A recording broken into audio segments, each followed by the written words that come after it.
Hey everybody, welcome back to We're Not Dead Yet, episode number 10. I'm your host Kurt Schilling, co-host Brian Yass. What's up, B? Not much, double digits. I'm impressed. I never thought we'd make it 10 weeks in a row minus, a big sickness in the middle, but it's all good. Well, I living 10 weeks in a row is something now. So, um Yeah, actually it is. So I'm pretty happy so about that. uh let's you know what? I just thought about this. Let's bring everybody up to date. We're on final day of Kharkov campaign game playtest. Um and I'll try and get Garrick a copy of an image of the Kharkov map and maybe I'll draw a couple, but I'll show people where we are, and it Germans are going to have to push.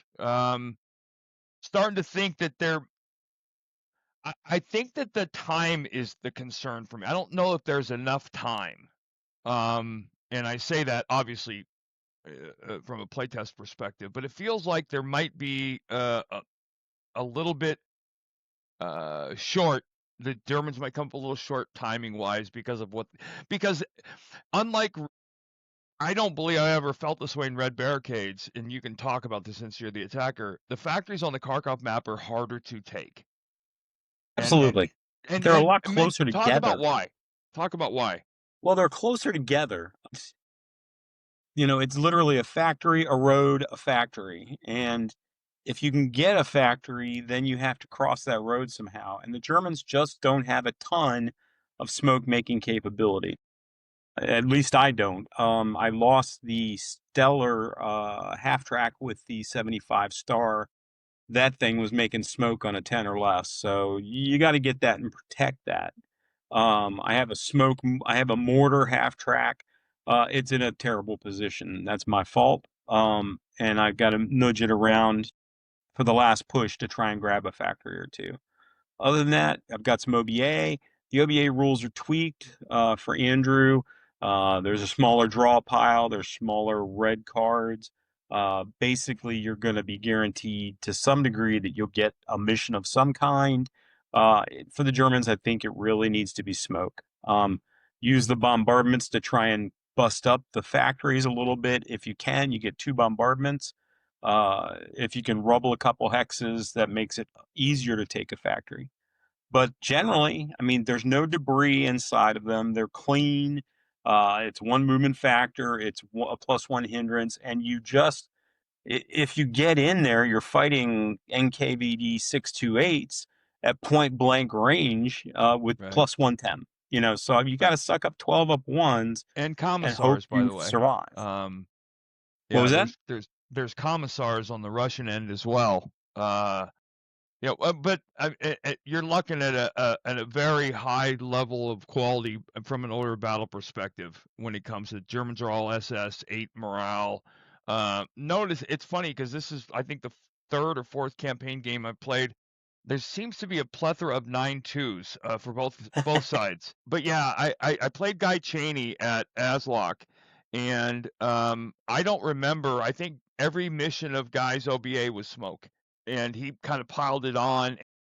That I guess that leads me to another conversation. I was thinking about this question earlier. I want to ask you, given our disparity in level of play, and I will never admit this publicly, but Brian is probably one of the better players I've ever played at ASL. He had one bad game and quit competitive ASL forever because he just couldn't handle the downside of it. But smoke. I'm curious to know from your perspective. You use it all the time.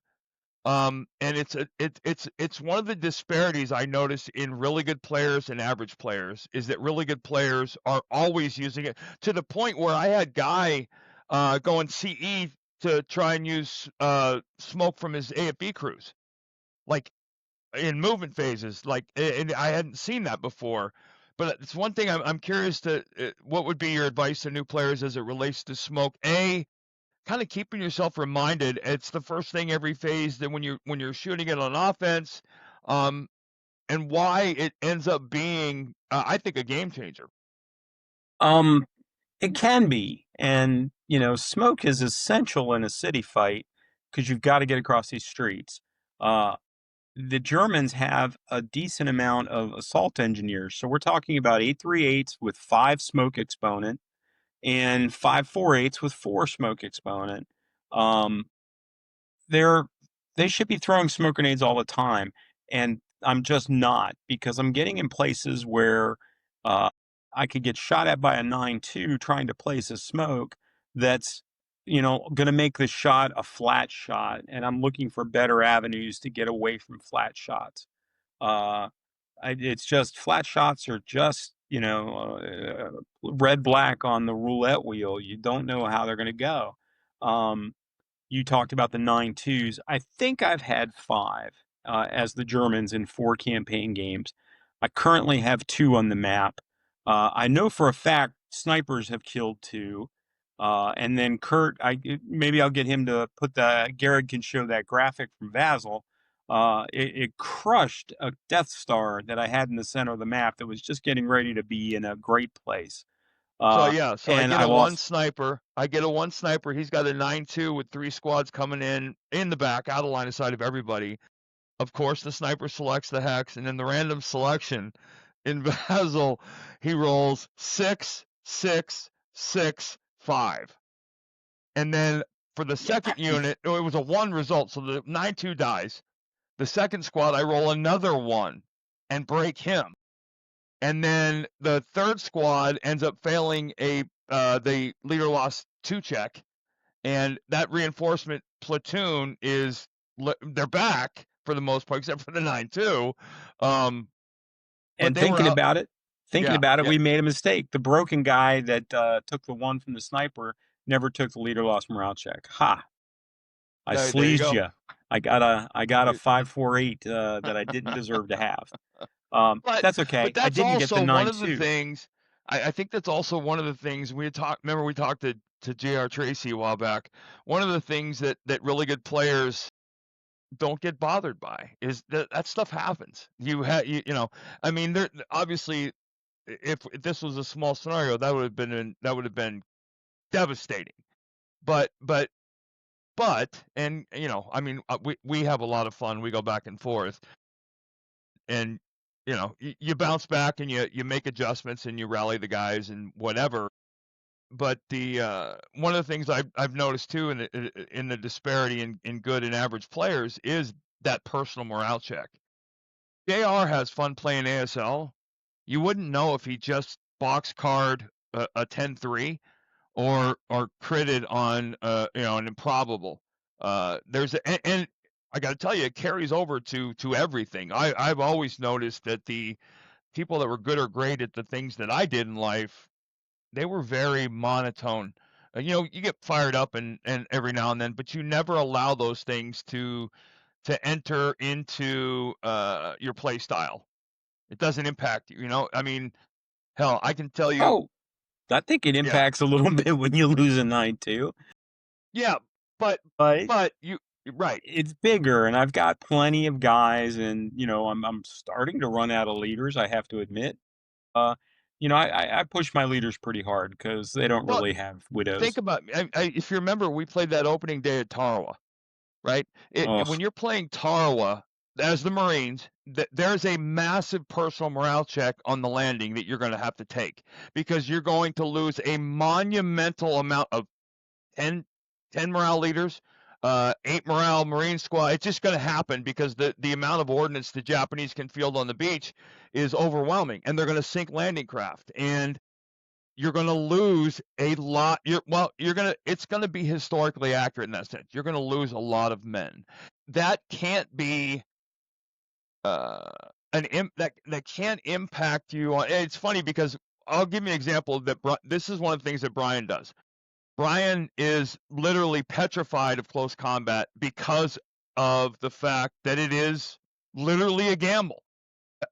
And for example, we're going to ask a trivia question about close combat, but we had this event happen in the game today, and you can take 2 8.38s and a 9.2 and go into close combat with a 2.26 conscript half squad, concealed 8.38. right, and lose, and have that conscript half squad be alive with a new leader in 4 or 5 it's just one of those things that you can't. But I would argue you can't allow that to dissuade you from advantageous situations. And I don't think it does to you. I think you still go in when you recognize the odds for concealment against pin guys or whatever.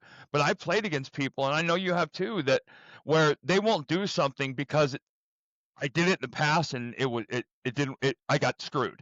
Not recognizing that, hey, the thing that happened to you was a 1 in 36 chance, and even worse than that because it was 3 consecutive dice rolls of unbelievably bad luck.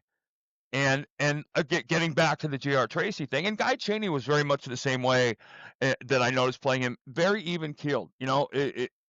Up or down, you wouldn't know, and that is a common personality trait to me for people that are good at anything. Well, I think we've all played players. We've all played opposing people that let their emotions get them and get really frustrated, and then they'll make, that didn't work, so I'm going to charge across the street, things of that nature. I one time played a guy, and he was very aggressive, and it's like, and it's not Neil Stanhagen, the reason why I don't play competitively anymore. Just want to say that. But he made bad choices after a bad event, and that's you can't let that happen. You still got to make I good can't re- choices. I can't You know. remember what it's called when on Texas Hold'em when a guy has a bad beat and then he just goes off and plays badly after that. I can't remember the term that they use for it, but it's very prevalent in ASL. And there are times I got to tell you, there are times, and I've noticed guys that that other people won't play because of that. That they won't play because I can't. This is a game. Like I don't. The guy that's going to flip the table, and you know, Virtually, I still want that button on Basil. Let's not yes, forget. yes. There will be compensation if somebody can make that happen.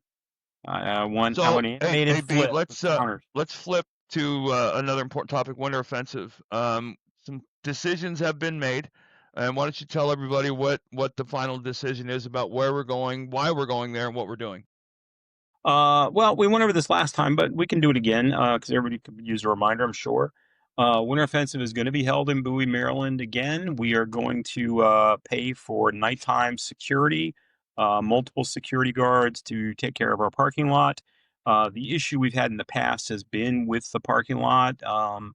Last year, it was a national news event where a gang of kids kind of went through neighborhoods and hotels in a It was like path. 400 separate events. Yeah, it was a lot of complaints to the police, and it was a fluke, and Comfort Inn happened to be in the way of it. It just happens that the previous years we'd have more minor issues, with the exception of the one time that a bunch of tires were stolen from a car, which I'm still convinced was an inside job, and that person has actually left the hotel, so I don't really care about that too much. It's going to be the weekend of January. I'm guessing it's on our website, 28th through February 1st. It should be the no football weekend of the postseason, so it's right before the Super Bowl. Uh, we will start Thursday afternoon like normal and play through Sunday when we're done. Um, Rooms should be roughly the same price. I have the contracts right here. I have to sign them today and mail them back tomorrow, and I'll know what the prices are for the room block. It should be about what it was last year. And Uh, products, Products. Let me see. Well, obviously, there's going to be a Winter Offensive bonus pack. There's no reason to have Winter Offensive without the bonus pack. which raises Uh, money for. that raises money for the World War II Foundation, who is always looking for money to put out great content. Um, I think it's on our website. There should be a QR code to download the Foundation's app, which lets you watch free uh, films, many of which have won Emmy Awards and things of that nature. They're fantastic. One of the more recent ones was Peleliu, which I did not know. You're not allowed to touch or take any of the artifacts, and there are billions of them all over that island. So you can go there, and there's also trails that you can walk that are marked because other trails still have active landmines and things like that. It's an amazing video if you watch it and you see some of the things that they saw. I really recommend it. It's free. The content is free. It's a fantastic foundation. Uh, there, for, fortunately, fewer World War II survivors are passing away each day, but that's because the number of World War II survivors is down tremendously. I've read that within 5 to 8 years, there probably will be no World War II survivors left. Then we move from being able to get history from the people that saw it to just secondhand history, books and things like that. And admittedly, on one of the biggest events in the world's ever known, but still, World War II Foundation, we support it through the Winter Offensive. It's fantastic. Um, Kharkov. I think Kharkov is on schedule to be at Winter Offensive. I have to admit, I was a little in the dark when we had our last status meeting. So there's probably, I mean, Kharkov's either going to be finished or just about finished. I hope it's finished. There was talk of a magazine that might make it in time, which would be the journal. We were talking about putting out smaller journals twice a year.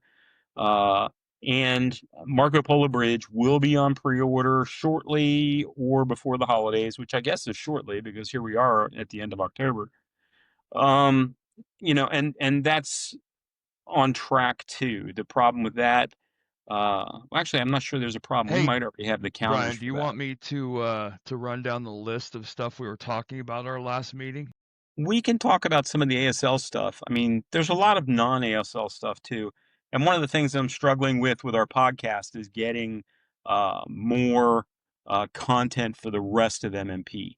We had Right. Carl on. People liked Right. it. That was great. But it's rapidly devolving into just an ASL podcast, Yeah. which it shouldn't be. It should be about MMP. Um, Speaking of general MMP stuff, if you don't play other MMP games, a great opportunity to buy some and try them would be our Veterans Day sale. Most companies this time of year have a Black Friday sale. Black Friday for us was always a catastrophe as our server would crash. And we finally said, let's pick a holiday where there's less network traffic. So we would go and we started having a sale around Veterans Day. This year it's going to be November 7th through November 14th.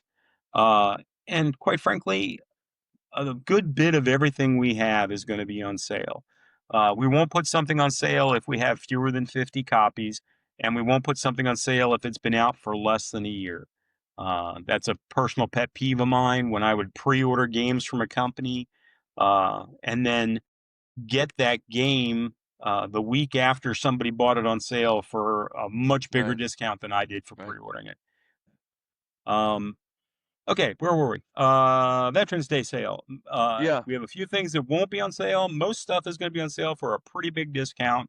It's a great opportunity to pick up non-ASL or even some ASL MMP games if you so choose to.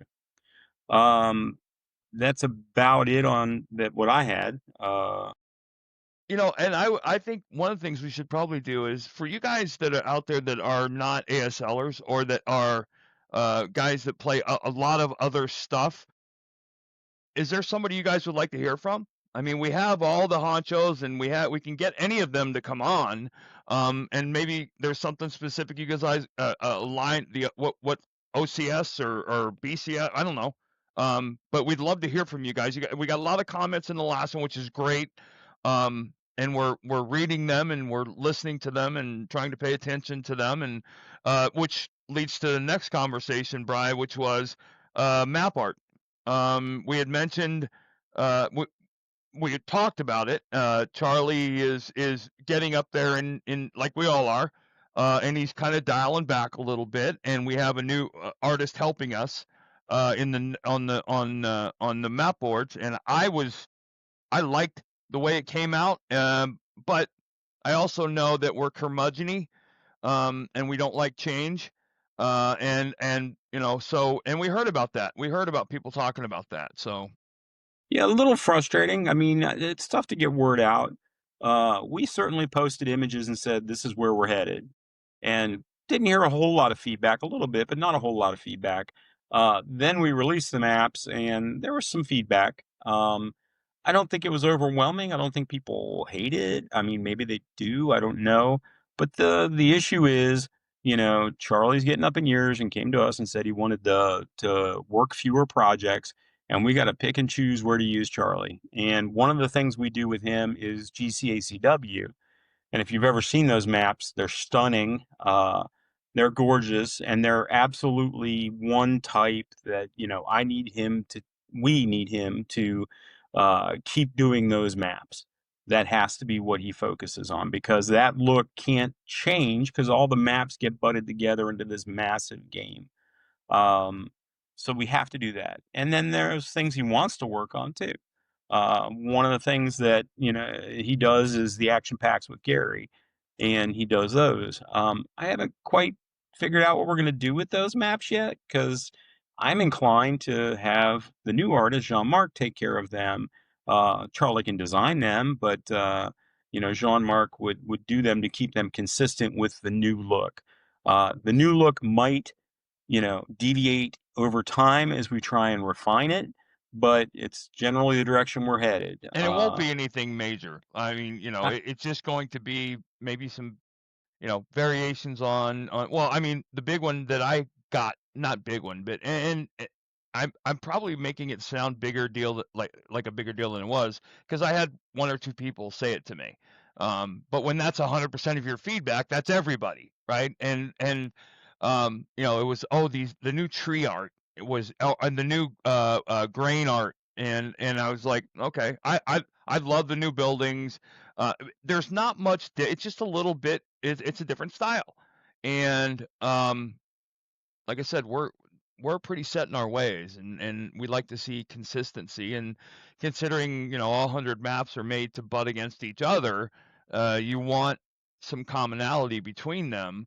But with a different artist, you're going to have a little different look, it's what you said. We're going to be refining it and tweaking little things, but ASL Geo map art is basically been the way it has been for 40, 50 years and will continue to be that way going forward. Pretty close. I mean, it's all pretty close. Um, I think I think it'll be fine. I mean, we had no choice, Then when you have no choice, you have to make choices, and we made choices, and hopefully, over time, people will grow to like them. I know I certainly liked them right away. I thought they were a nice step forward.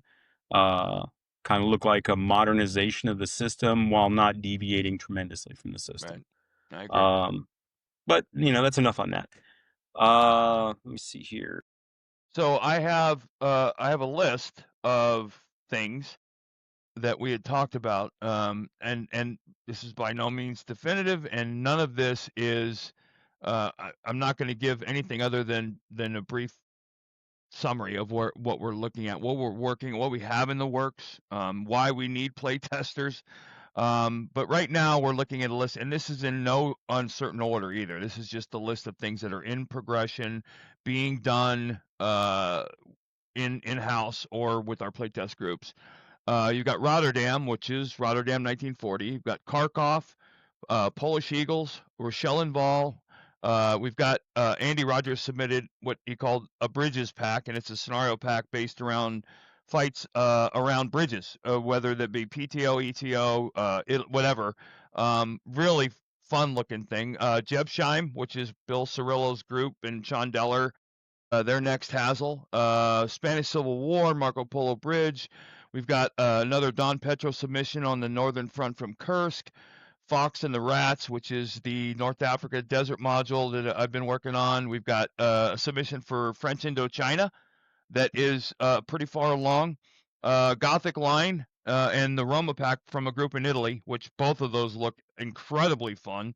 The maps are gorgeous. Four Bridges, which is, correct me if I'm wrong, it's an updated version of Pegasus Bridge, a bridge too far, and Primasol Bridge, and then a fourth bridge that they added. That's right. Okay. Okay. Yeah, there'll be Um, new content for the ones that existed. I always wanted. I felt like in Pegasus Bridge, I felt like the British didn't really model well because of the mix of units that they had in the Ox and Bucks. So glider troops will be making an appearance, is my understanding. I'm very happy about that. along with other craziness like PT boats or whatever they're called. I don't think the frogmen made it in that were trying to blow up the bridge, but maybe they did. I haven't seen it since in some time. The other things we've got on the Red Barricade's starter kit. That is something Scott Bland has been working on feverishly. Uh, a deluxe, I don't know how to describe this, Stalingrad done dazzle size. Basically a blown up version of the apothecary, commissar's house, and the terrain just west of the Volga in a much almost like 2-inch hexes that I've been working on that I think could be pretty cool. Solitaire ASL, which Brian, jump in here. I know Scott had mentioned they're adding some charts. It's a very large project, probably at the 75 to 80% line, if not more. Probably it's going to take a ton of proofing because it's all, when you add the additions to all these tables, you've got to relay everything out. That means everything has to be proofed again. It's borderline nightmare, but it is moving forward. I don't think it's going to be everything in one package. It sounds like there's going to be new stuff, new content for Starter Kit that'll come after the Starter Kit core is done.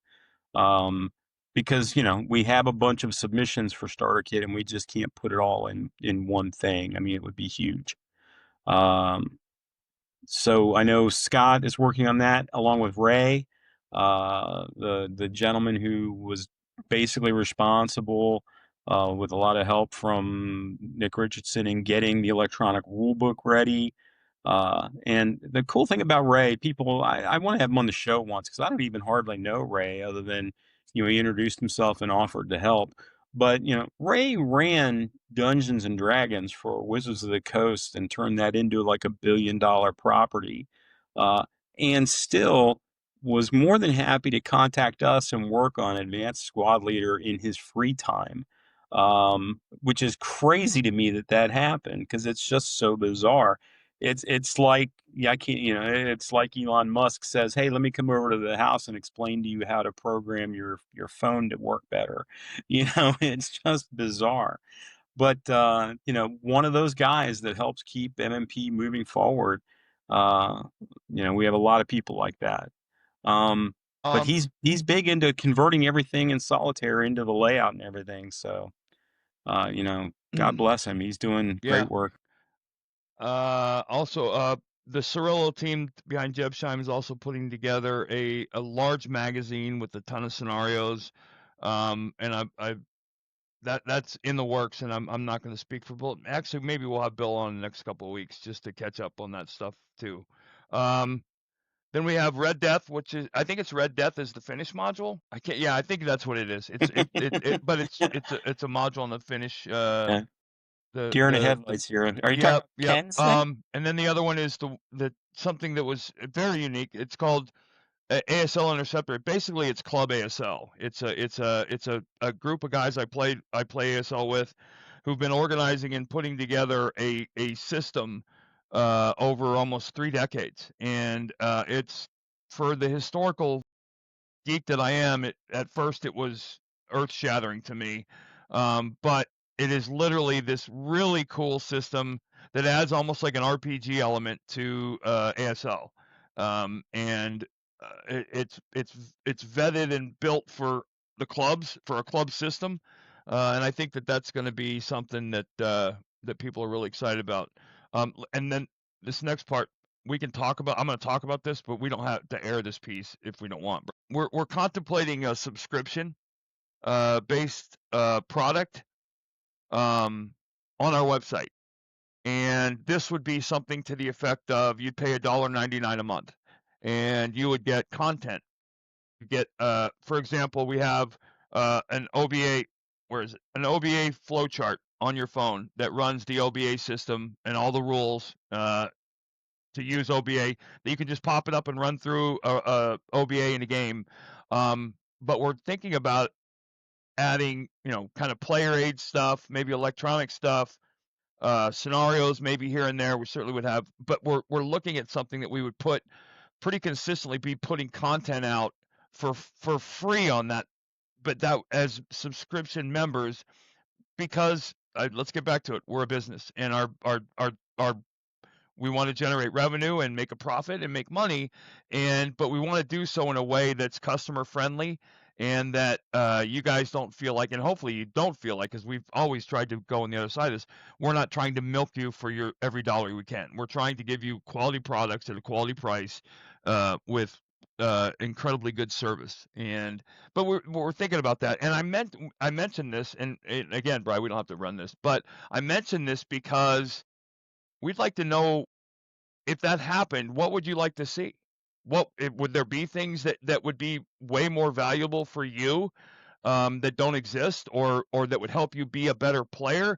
Maybe that's a half-hour video of Mike McGrath talking about how he sets up and looks at a defense in red barricades, or Gary Fortenberry talking about, how to use smoke with American armor, so, stuff like that.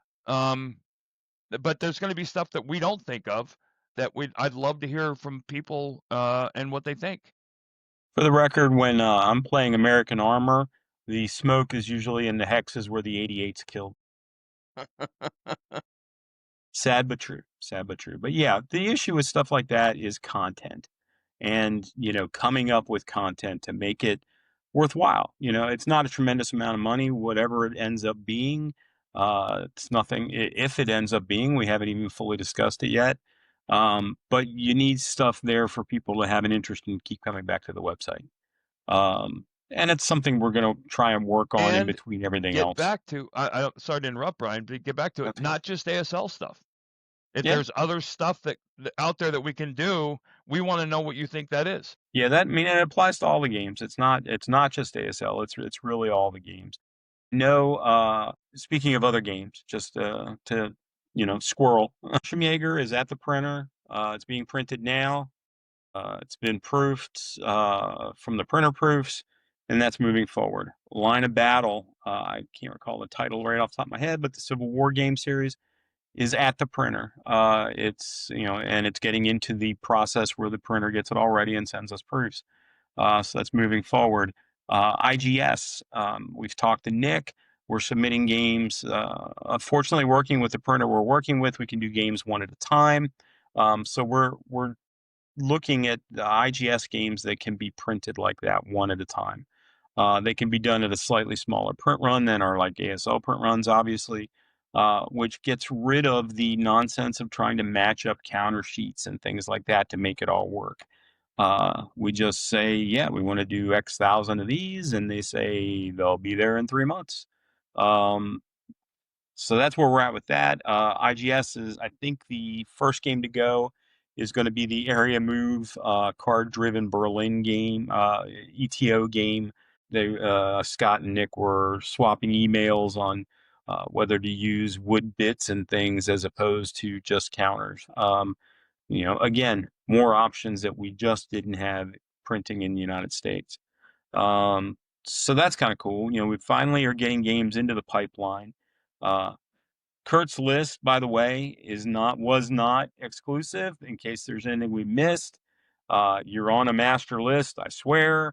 It's not that we're ignoring your game, and it doesn't mean that we're not going to get. Man, this is the coolest action pack ever from Pete Shelling, and it's not going to jump right to the top. I mean, there's a lot of flexibility in what we're doing and when it's coming out, and I know it's a little frustrating for some people.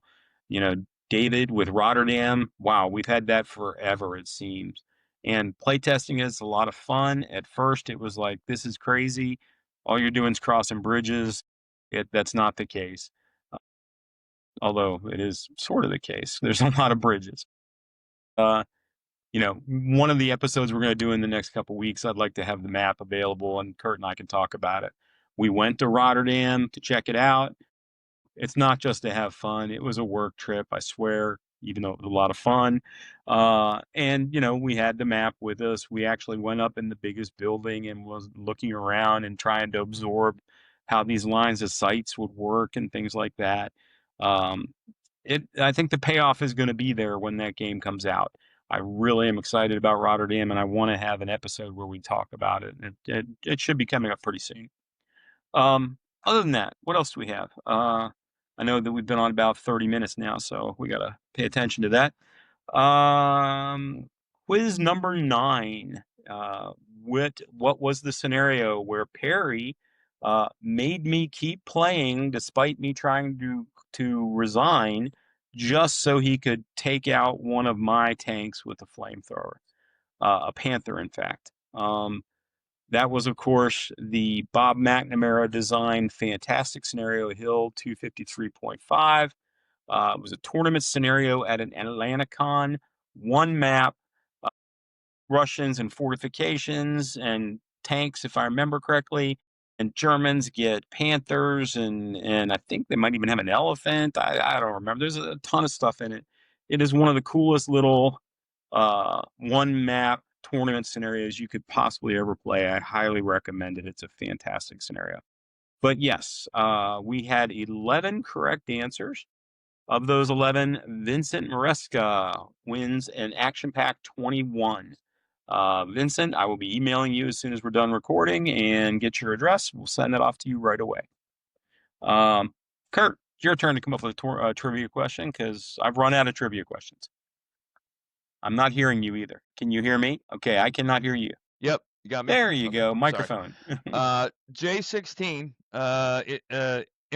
brought in some errata based on input feedback from some of the ASL's best.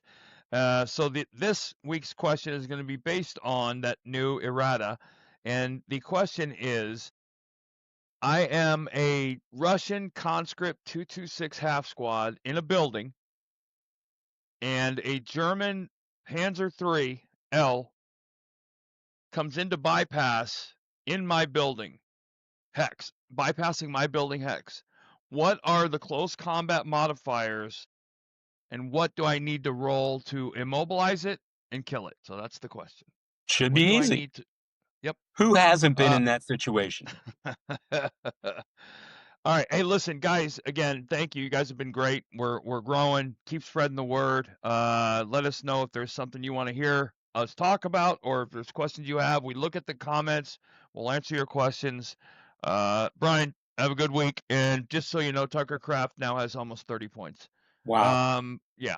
So fantasy football sucks, but we'll Fantasy be back football next Sunday, sucks. guys. And hey, we'll try and have Guy Cheney on next week. Take care, guys. We'll talk to you next week. Take care.